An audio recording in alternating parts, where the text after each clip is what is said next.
Hello, thank you for clicking on this video. My name is Marketa and I like to talk about all things perfume.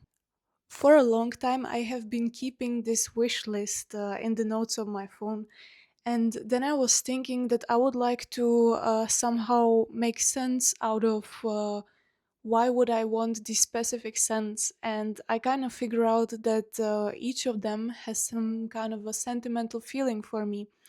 And it's not that I would be wearing these perfumes in some special moments because I don't own them, but it's rather what kind of emotion they make me feel and to what kind of dreamy, non existent scenario they send me immediately after smelling them. All of our senses are highly underrated when you think about it. What kind of a effect taste, for example, can have on you. I used to have a grandmother which was preparing amazing pancakes with handmade blackcurrant jam, with cinnamon, whipped cream, and even though you would think the recipe is kind of simple, I would never reproduce it the same way she did. And I'm pretty sure if I would taste it again, it would just bring so many memories and emotions as well. And the same way it goes with sound. If you have a favorite song and you listen to it in some specific phase of your life and then you hear the music again, it just brings you immediately back to what you have been feeling in that moment.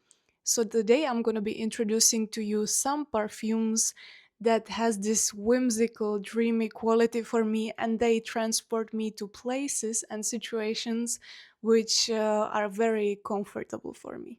So I'm gonna start with one very much unique niche perfume, which is from a brand called Danam, and it's a perfume called Pho Breakfast.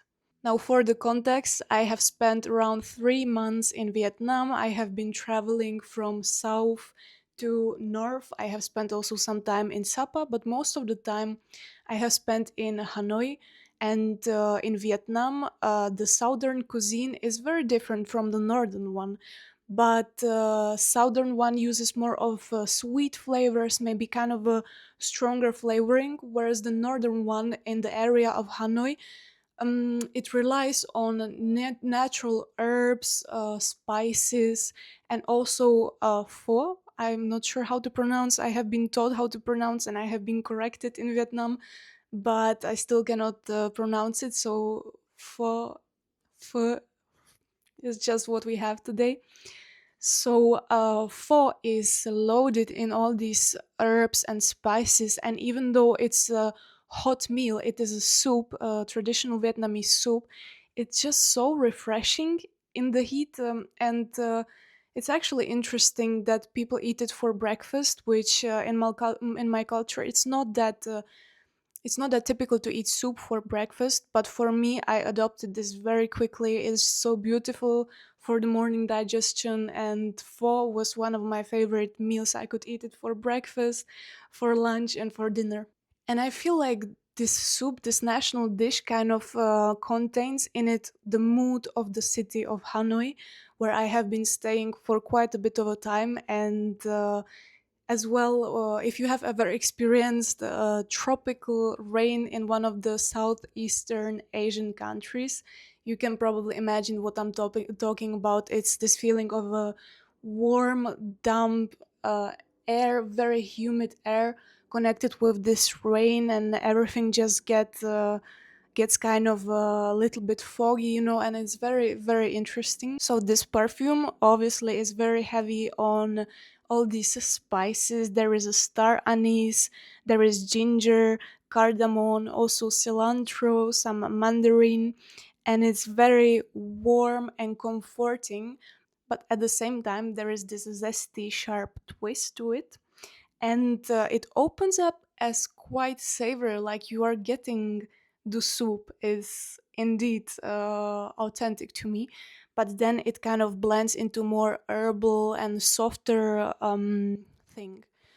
So obviously I cannot deny it brings back old memories back from 2024, when I was spending a lot of time in Vietnam. and it's just wonderful how much close it brings me to a place where I'm not currently at the moment. Is a perfume which has been on my wish list for a very long time, and it is Dear Polly by Wilhelm Parfumerie. I have been mentioning this before. I'm absolutely obsessed about tea perfumes, but just not all tea perfumes are hitting this specific spot for me. This perfume basically has a black tea in the heart. Then there is this bergamot and apple opening, which is very interesting because I'm getting quite a bit of the tartness of apple here. And at the base, we have a oak moss, black amber, and musk. So it kind of develops into some form of a skin scent mixed with woodiness, and it sits kind of close to the skin. It has a warm quality to it, which is something I would expect of a tea scent.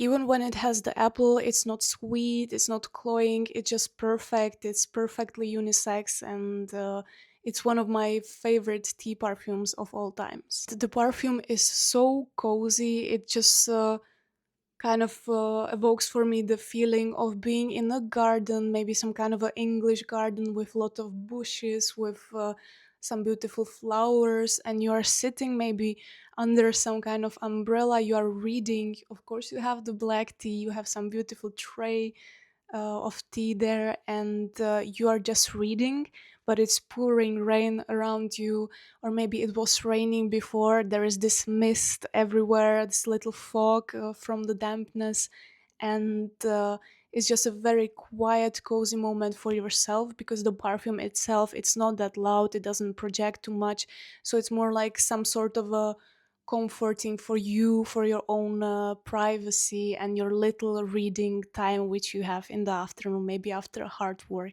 And the next one would be Orphéon from Diptyque, specifically Eau de Parfum. There is a juniper berry, there is a jasmine, there is a cedar, tonka.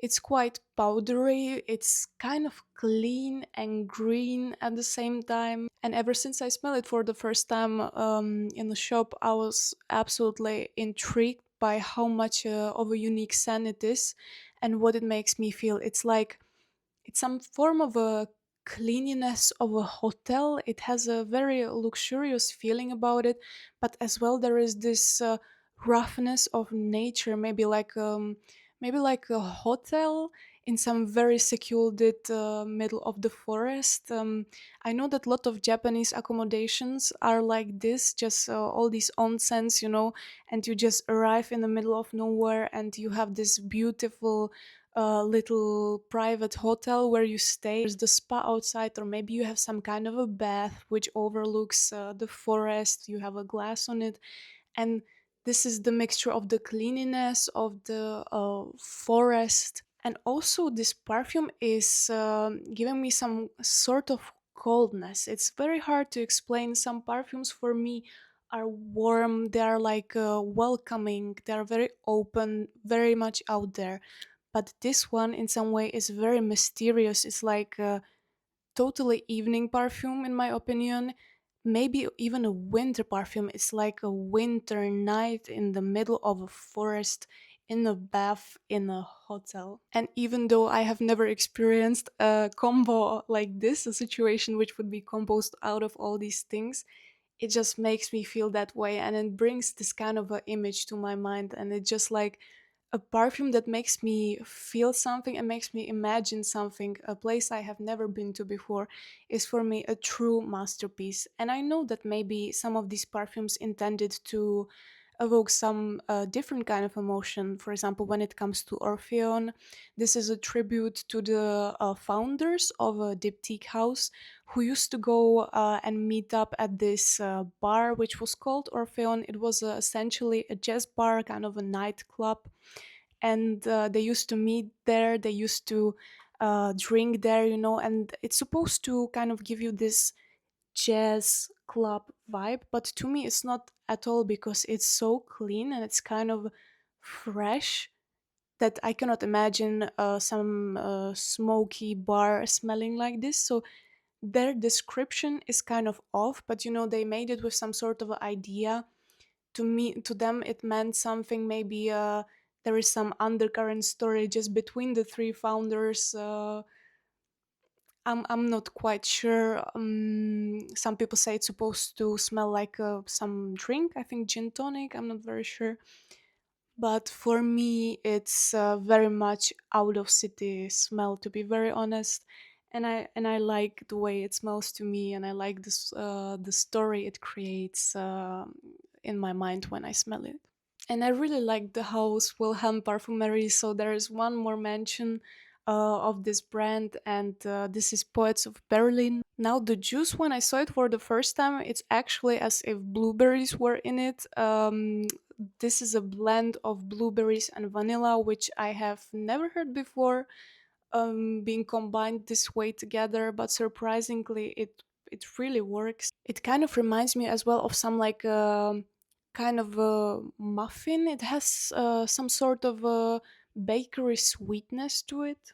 Then it gets more grounded, it gets more woody, there is a little bit of a green aspect to it, and to me it immediately evoked like wooden bakery slash cafe, maybe a little bit of a hipster vibe, and you just order your pastry, some blueberry muffin, maybe you get some maybe coffee, and you just sit there, spend there the whole afternoon reading a book. Yeah, so that's it for today. This was a little dreamy, a little whimsical storytelling episode for you. It's kind of a different than typical reviews, but maybe you will like this kind of a content in a world where everything is leaning materialistic, like I should buy this perfume, should not buy this perfume, it's nice, it doesn't smell nice. This is more, maybe artistic approach to perfumes, which in my opinion are meant to be artistic. It's I like this approach to life, to find the art in everything, even in food, rather than taking it from the consumerism side. If there is a little bit, a sprinkle of art, then I'm all in for it. And with this, I'm farewelling you, and yeah, see you next time.